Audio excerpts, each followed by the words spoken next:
Ce plat évoque les roches noires que l'on peut voir au bord de l'océan. Ce bleu, ce vert, on le reproduit avec une composition à base de calamar, sa chair. Mais on a aussi une émulsion et l'encre du calamar, le tout relevé par la couleur des algues. Le goût de la cohésion avec l'environnement, c'est ce que j'appelle le sixième goût, celui de l'harmonie.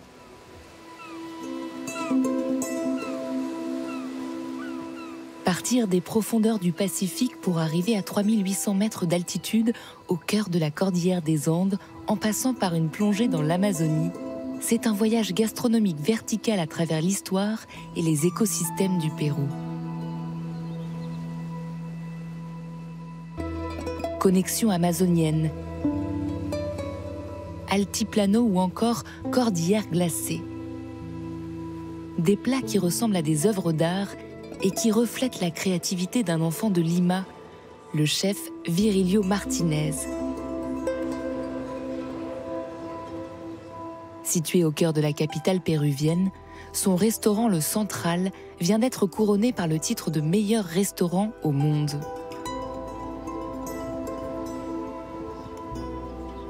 Le chef a longtemps exploré la terre généreuse de son pays avant de cultiver sa singularité.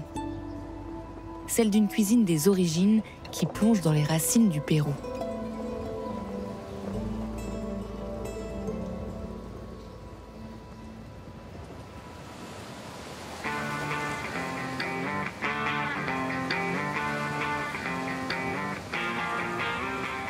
Ouverte sur l'océan Pacifique, Lima, l'ancienne capitale de l'Empire espagnol, est une mégalopole métissée, le creuset d'influences et de saveurs venues du monde entier qui ont donné naissance à une gastronomie colorée et diversifiée. Barranco, un ancien village de pêcheurs, a longtemps attiré la bohème liménienne. Le chef Virilio Martinez en a fait son port d'attache. C'est un quartier très décontracté, bohème, artistique, où tout se passe. Il y a toutes sortes de gens. Je me sens vraiment chez moi ici. À Barranco, les gastronomes viennent déguster un emblème du Pérou, servi dans de nombreux restaurants traditionnels du quartier, comme dans cette institution, le cantarrana, la grenouille qui chante. Dans le ceviche, on trouve le Pérou. On a aussi un goût venu d'Espagne avec le citron. Beaucoup d'influences japonaises avec la marinade et la découpe du poisson. C'est vraiment le goût de Lima. Quand je le sens, c'est Lima. Je me souviens qu'en arrivant chez ma grand-mère, le repas était toujours prêt et c'était comme une cérémonie. Je passais par sa cuisine pour picorer dans les plats. Mais je n'aurais jamais imaginé à l'époque devenir cuisinier. Être cuisinier, ce n'est pas lié au succès, au bonheur. Ce n'était pas envisageable. Dans les années 80, Lima est marquée par l'âge sombre d'un conflit armé entre le groupe communiste du Sentier Lumineux et les forces militaires de l'État. Virilio Martinez appartient à cette génération qui grandit face à un horizon troublé. Le bitume est son premier terrain d'expérimentation quand, adolescent, il veut devenir skateur professionnel. Le skateboard m'a apporté la liberté, ce sentiment d'être un peu rebelle. C'est sans doute un peu puéril.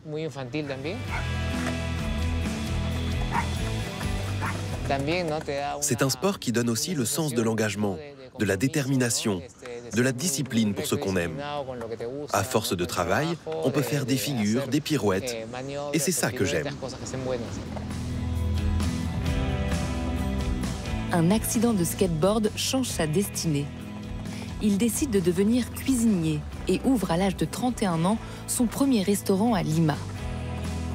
Il y pratique une cuisine en vogue, une fusion mariant les saveurs péruviennes et européennes, mais il cherche encore sa voix et l'histoire qu'il veut raconter dans ses plats.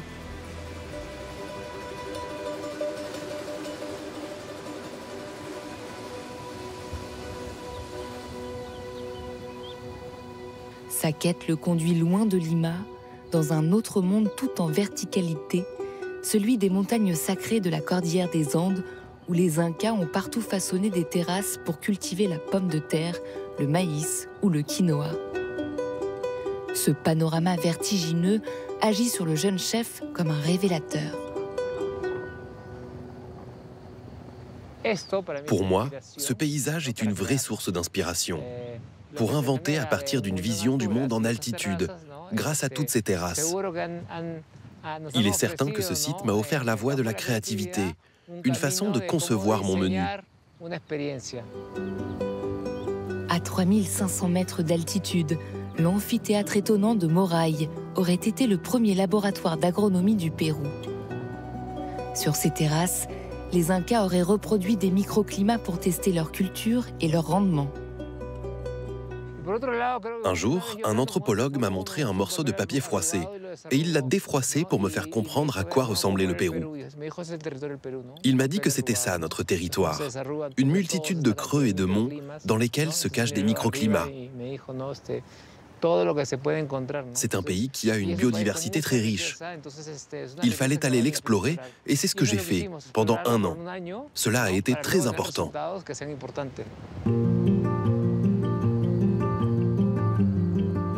Au cours de ce voyage exploratoire, Virilio Martinez plonge dans les racines de son pays qu'il n'avait jamais parcouru, découvre sa biodiversité, recueille et expérimente les saveurs et textures de près de 200 ingrédients encore jamais utilisés en gastronomie. Sur l'altiplano andin, le jeune homme fait des rencontres décisives.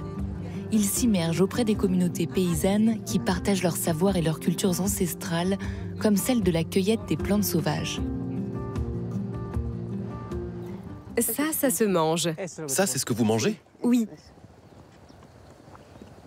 C'est très sucré.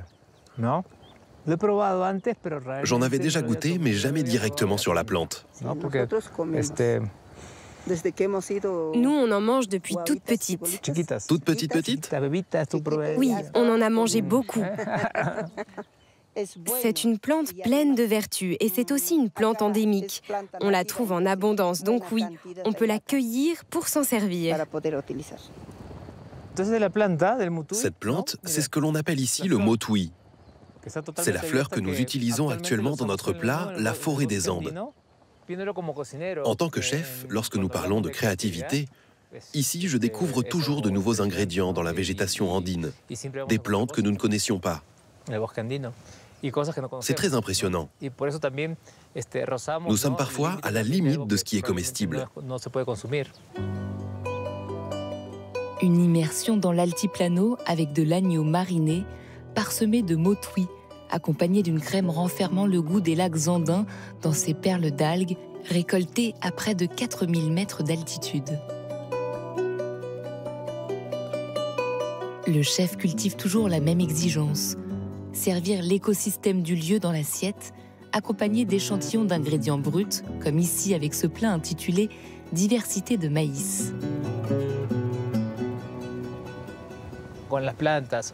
Tous ces échanges autour des plantes, ça me donne plein d'idées pour de futures recettes, pour enrichir l'expérience gastronomique à travers mes plats.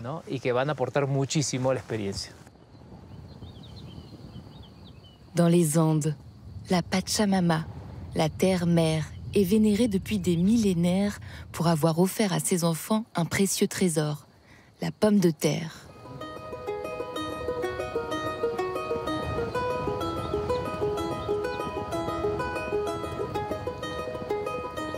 Il en existe près de 4000 variétés, de toutes les formes et de toutes les couleurs.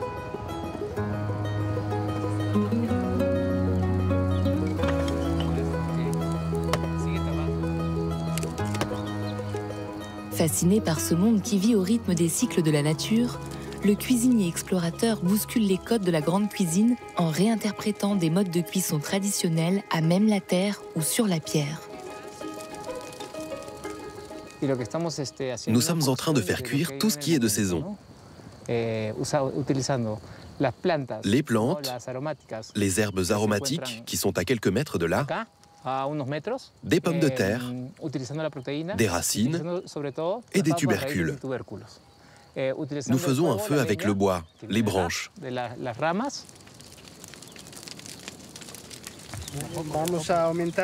Nous allons ajouter un peu de chicha. C'est de l'alcool de maïs fermenté, qui vient de Cusco. Ça va donner encore plus de goût à ce plat typique de mon village, misminaï.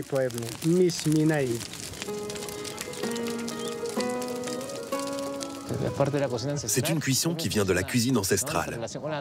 Elle nous relie à la nature et nous fait comprendre que tout ce qui se passe ici a un pouvoir et une valeur très importante.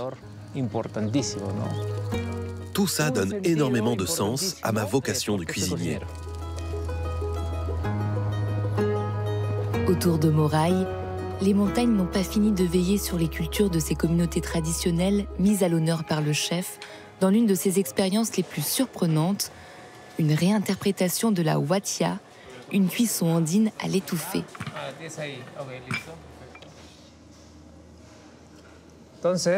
Alors, on va l'ouvrir.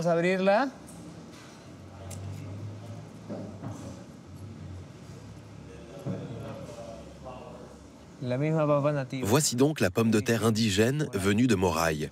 C'est le point le plus élevé du menu. Ce que l'on mange est caché là, au milieu de toute la préparation. L'argile, la terre et surtout les pommes de terre indigènes. C'est mon interprétation de cette cuisson à l'étouffée sous la terre que j'apporte dans la salle.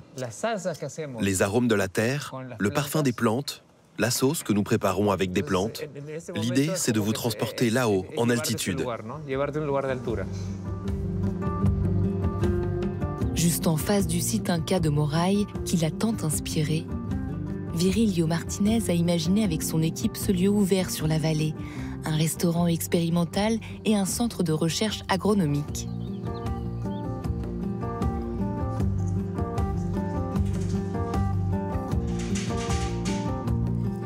Ici, le chef découvreur continue d'explorer, de recenser et d'aider à la sauvegarde des trésors de la terre nourricière. Ça, c'est pour que tout le monde picore.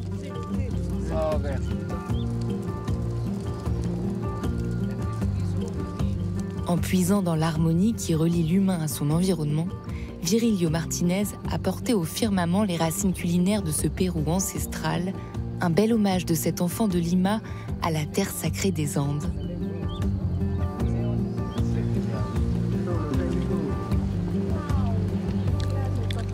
C'est délicieux.